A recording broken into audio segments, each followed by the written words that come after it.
La terre a grondé et Haïti s'est fendu en deux comme un cri trop longtemps retenu. Le 12 janvier 2010 à 16h53, le sol s'est ouvert sous les pas d'un peuple debout. Les palais se sont écroulés, les églises se sont effondrées et les rues ont pleuré du béton. Plus de 200 000 âmes sont parties d'un coup, sans adieu, sans linceul. Des corps, des pierres, des silences et l'écho des prières suspendues. Mais l'enfant n'est pas mort, dit la voix du tambour, il vit dans le corps tremblant d'Edwin.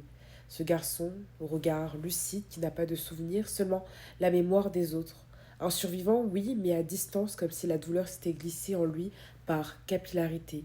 Car survivre, c'est aussi porter l'absence, l'ombre, les gestes figés dans l'oubli. Et plus tard, un autre fracas, non pas celui de la terre, mais du métal, du feu, d'un homme à moto. Son père est touché. Son cousin tombe, le sang tache les vitres, les mots, la respiration. Edwin, derrière, regarde. Il voit, il ne crie pas, il le retient. Il sera ce témoin muet dont l'innocence a croisé la guerre. La violence ici n'a pas d'heure, elle frappe le jour, elle gangrène les nuits, et dans ce pays où le soin se compte en miracle, le traumatisme devient compagnon, enraciné, silencieux, collé à la peau. Le gilet pare-balles du père devient uniforme de tous les jours, une armure contre l'invisible, un deuil vivant. Mais malgré tout, Haïti respire, elle se redresse avec ses genoux écorchés, réinvente la vie dans les ruines, tisse des chants dans le chaos. Et Edwin, dans ses silences, dans ses mots retenus, nous dit sans le dire, Wensayon guerrier. Et je sais que je l'ai mal prononcé. Je suis un guerrier. Enfin, il l'est. Notre raconteur du jour s'appelle Edwin Guerrier. Et voici son histoire. Edwin Baguidi Guerrier, bonjour et merci infiniment d'avoir accepté cette entrevue. Merci à vous, merci beaucoup. Comment tu vas aujourd'hui? Je vais très bien, journée plutôt relax. Et vous? Très bien, merci beaucoup. Alors d'où vient ton accent, dis-nous? Mon accent vient d'Haïti. Je suis né en Haïti. Je suis venu ici en 2010 à peu près. Très Ouais. bien. Est-ce que tu te rappelles un peu de ta vie en Haïti? Comment Ouais, c'était? ouais. ouais. Raconte-nous. Je me rappelle un peu.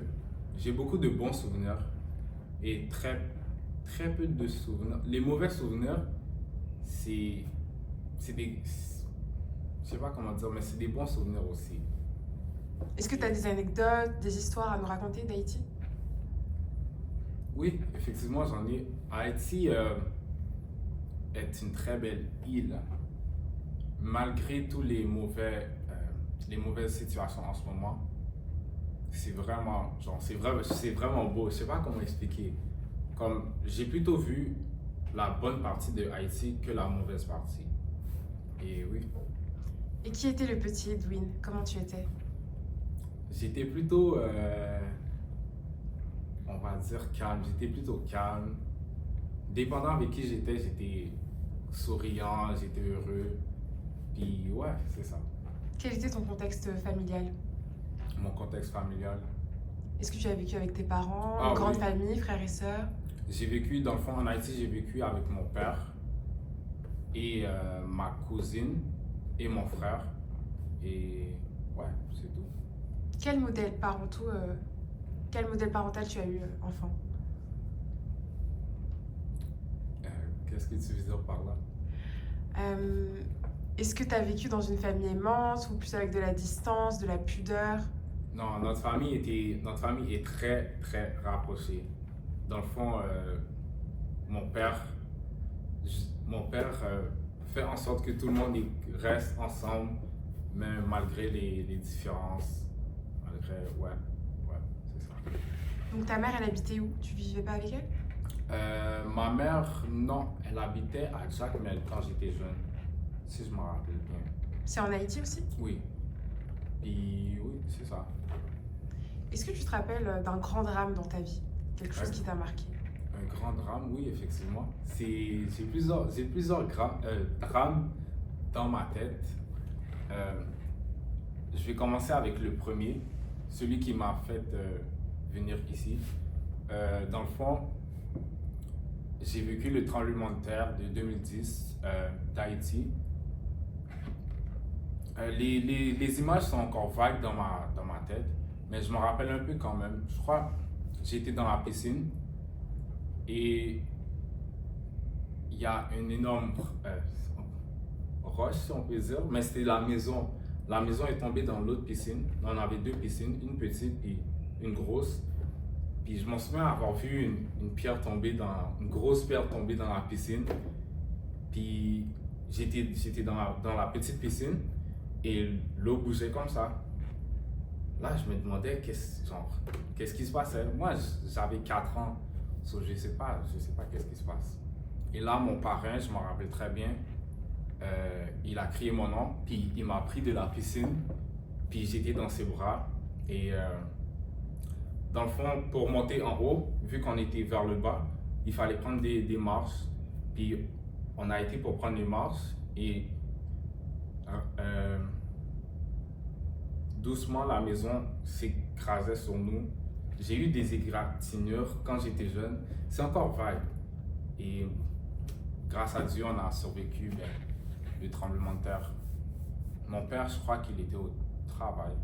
Je ne sais pas qu'est-ce qui s'est passé, mais grâce à Dieu, il est encore là. Donc c'est à la suite de cet événement que tu arrives au Canada, c'est ça? Ah oui, effectivement. Je suis venu, je pourrais dire 2-3 mois plus tard. Je suis venu en avion militaire. C'est juste la première fois que je prenais un avion, je ne me rappelle pas trop. Est-ce que depuis tu es retourné en Haïti? J'y ai été... Ouais, je suis retourné en Haïti. Je m'en souviens pas trop parce que c'est encore vague, mais je suis retourné en Haïti, puis après je suis revenu ici. Et quel rapport tu entretiens avec ton pays?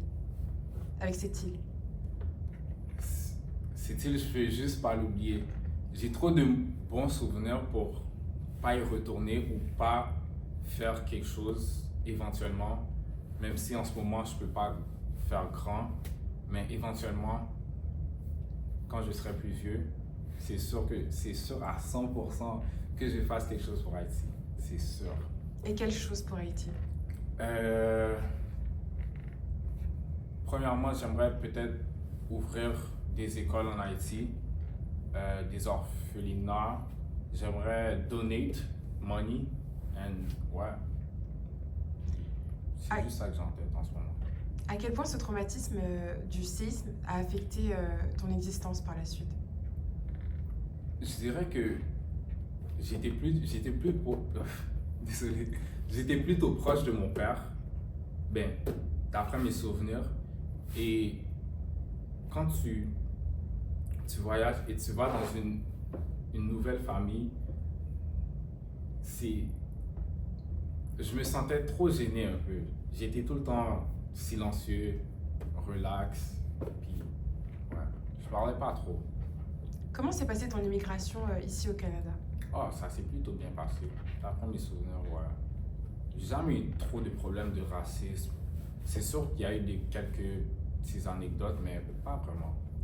Donc en tant qu'homme noir, tu n'as jamais subi de discrimination vis-à-vis de ta couleur de peau? Pas en ce que je sache, non. Est-ce qu'il y a eu d'autres drames? Tu nous parlais de plusieurs. Est-ce qu'il y en a d'autres? Ah oui. Il y a eu... je sais pas j'avais quel âge, mais je m'en souviens, j'étais à la garderie. Ouais, je m'en allais à la garderie. Et ce matin-là, je m'en souviens, la mère de ma cousine s'embrouillait avec mon cousin pour aller en avant. C'était une journée un matin plutôt normal. Et on conduit, on se rend à une route. Et dans le fond, je vois un motocycleur avec un passager à l'arrière qui nous regarde plutôt mal. Moi, je suis jeune, tu comprends, c'est un matin normal. Et du coup, le motocycleur nous coupe et j'entends « BOW ». Puis, tout ce que je me rappelle, c'est mon père qui s'est propulsé par l'arrière. Il était rempli de sang. Puis là, on l'a sorti de l'auto. Mon cousin était encore dans le passager. Dans le fond, mon père, je crois qu'il a eu le temps de reculer, puis la balle l'a juste frôlé. Et Et quand tu es jeune puis tu vois des images comme ça, c'est plutôt, c'est plutôt traumatisant. Même si tu t'en rends compte plus tard dans ta vie, mais c'est très traumatisant. Et j'ai vu mon père ben, à terre, rempli de sang. Mon père voulait s'occuper de mon cousin, même si il n'était pas en état. Il, il a essayé de tout faire pour mon cousin. Et je m'en souviens, je regardais ça, mon père, j'étais en train de pleurer d'après moi. Je regardais mon cousin. Je sais pas comment tout le monde s'est rendu à la voiture. On était quand même loin de notre quartier, mais presque toute ma famille était là. Puis il y avait un de mes cousins sur le cœur de mon autre cousin qui était dans le côté passager. Et je m'en souviens avoir entendu dire laisse ta main dessus pour pas que le sang ou que son cœur arrête. Puis comme je crois qu'il a juste enlevé sa main, puis j'ai vu sa vie partir, si on peut dire. Puis ouais, rempli, ouais, je m'en souviens, ouais. Ouais, Donc, c'est ça. dans cet événement dramatique, c'est ton cousin qui a perdu la vie, mais ton père est vivant Ouais, mon aujourd'hui. père a survécu grâce à Dieu, bien sûr. Est-ce qu'il a été un homme différent après cet incident? Ouais, ouais. Je m'en souviens parce qu'en Haïti, les maisons sont quand même grosses. Pour moi, c'était comme une forteresse. Et il y avait des murs dans le fond, puis des trucs en pique pour pas que les personnes rentrent. Puis je m'en souviens, ça c'est juste l'image que j'ai, que il y avait plein de tables, plein de chaises pour pas que personne rentre. Puis après ça, mon père, c'est plutôt traumatisant. Je crois pas qu'il est très sorti. Il portait un gilet pare-balles, c'est ça? Ouais, un gilet pare-balles, puis ouais, pendant un bon bout, pendant un très bon bout. Puis c'est ça. Il a eu des séquelles physiques?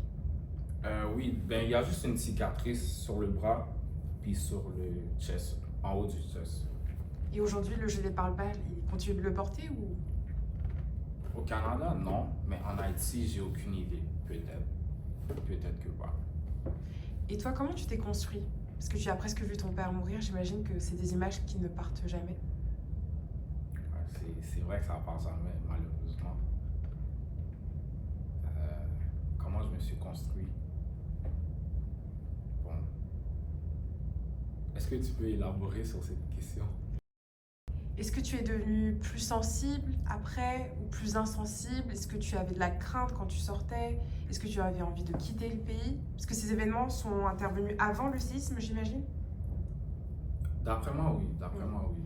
Donc, est-ce que le séisme a été plus traumatique ou cet incident l'a été davantage? Quel était ton sentiment? J'étais plutôt jeune. So, pour moi, c'était comme normal, si on peut dire. C'est plus en vieillissant que j'ai su que c'était pas normal de vivre tout ça.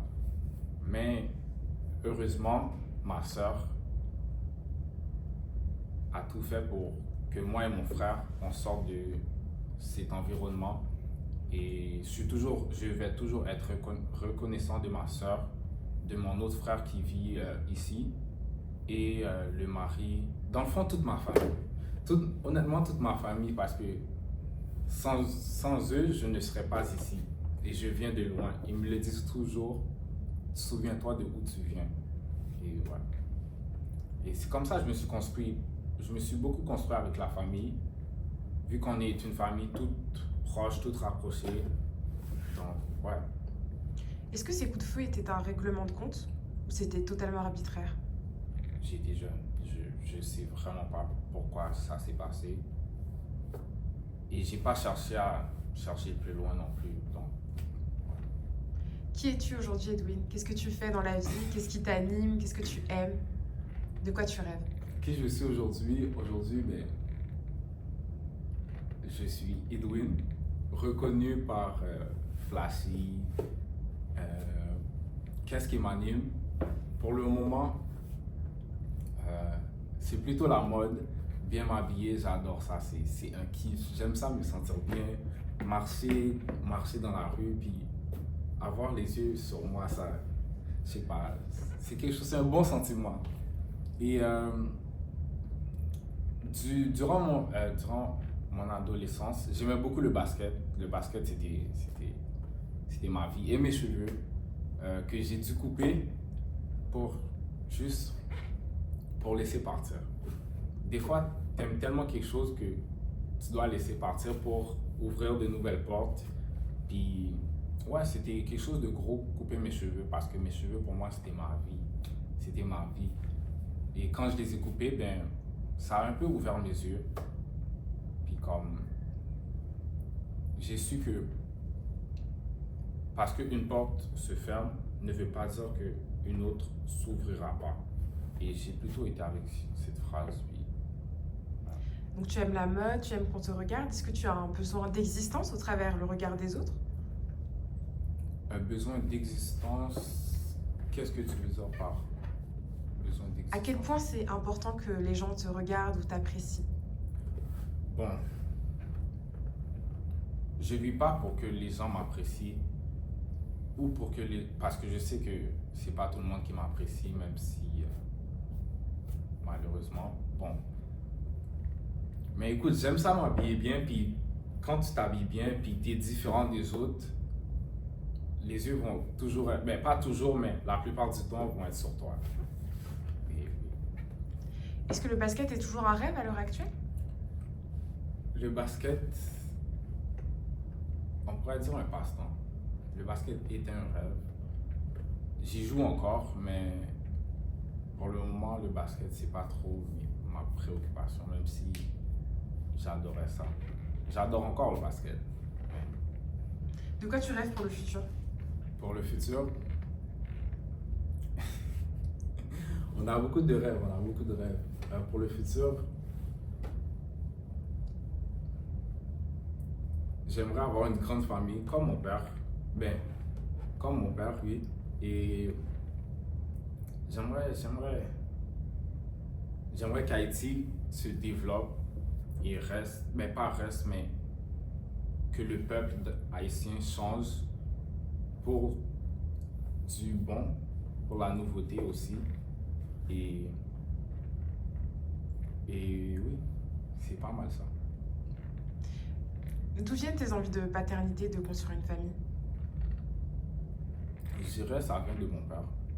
Ben, voir que mon père a pu garder une grande famille ensemble, ça m'a beaucoup motivé, si on peut dire, de faire ou d'avoir une grande famille. Et oui, c'est ça. Vous étiez combien? Nous sommes 10, d'après moi. J'ai juste un vrai frère, mère, père, puis les autres, c'est tous des demi et demi-frères. Et comment c'était de vivre dans cette grande famille recomposée? Comment tu trouvais ta place? Oh, je me suis toujours senti, comment on peut dire? Inclus, oui, je me suis toujours senti inclus. J'ai jamais été éloigné. Ouais, c'est pas mal ça. Pour finir cette interview, comment tu aimerais la terminer? Quels seraient tes derniers mots? Quels seraient mes derniers mots? Honnêtement, j'aimerais vous dire, guys, croyez en vous, lâchez pas. Et la clé, c'est vraiment juste de croire en vous, puis de faire qu'est-ce que tu veux faire. Et des fois, les gens, oui, ils vont rire de toi. Oui, ils vont pas croire, ils vont pas voir ta vision, ils vont pas croire en toi, mais écoute, at the end of the day, tu dois le faire pour toi. Puis, just love yourself. Don't be shy, don't be like, just be yourself. And everything should be alright. And oublie pas, il ne faut pas oublier Dieu. Il faut jamais, toujours le garder proche. Toujours. Puis ouais, c'est comme ça que je finis. Alors, tu devais finir, mais tu m'as ouvert une porte sur Dieu et j'aimerais bien quand même que tu nous parles de ta relation avec Dieu et de quelle confession tu es. Ma relation avec Dieu, je dirais la mère de ma sœur, m'a toujours dit que, m'a toujours dit, dans le fond, n'importe où tu vas, tu dois, avant de quitter ta maison, tu pries. Avant, tu lis la Bible, tu lis un verset. Ouais, tu lis un verset parce que on ne sait jamais qu'est-ce qu'il y a dehors. Les gens veulent toujours du mal pour toi, malheureusement. Donc, tu dois toujours avoir le Tout-Puissant avec toi, dans toi, pour t'éviter le malheur. Et ma relation avec lui, comment expliquer, c'est quand tu fais une prière, ça va pas toujours s'exaucer comme ça. Ça va prendre du temps. Faut que tu te laisses du temps. Faut que tu le laisses du temps pour gérer les affaires. C'est comme ça que j'y vois. Et il a fait grand pour moi. Je suis toujours aussi reconnaissant pour lui parce que même si les gens l'admettent pas, moi je l'admets, il a fait énorme pour moi. En ce moment, sans lui, je ne serais pas là non plus. Donc, voilà. Quelle est la plus belle chose que Dieu ait faite pour toi? La plus belle chose que Dieu ait faite pour moi, honnêtement, je dirais garder ma famille proche. Qu'on soit toujours là, en train de sourire, rigoler, niaiser, pleurer ensemble. Puis, oui, c'est ça. Très bien, merci beaucoup Edwin. Merci. À bientôt. À bientôt.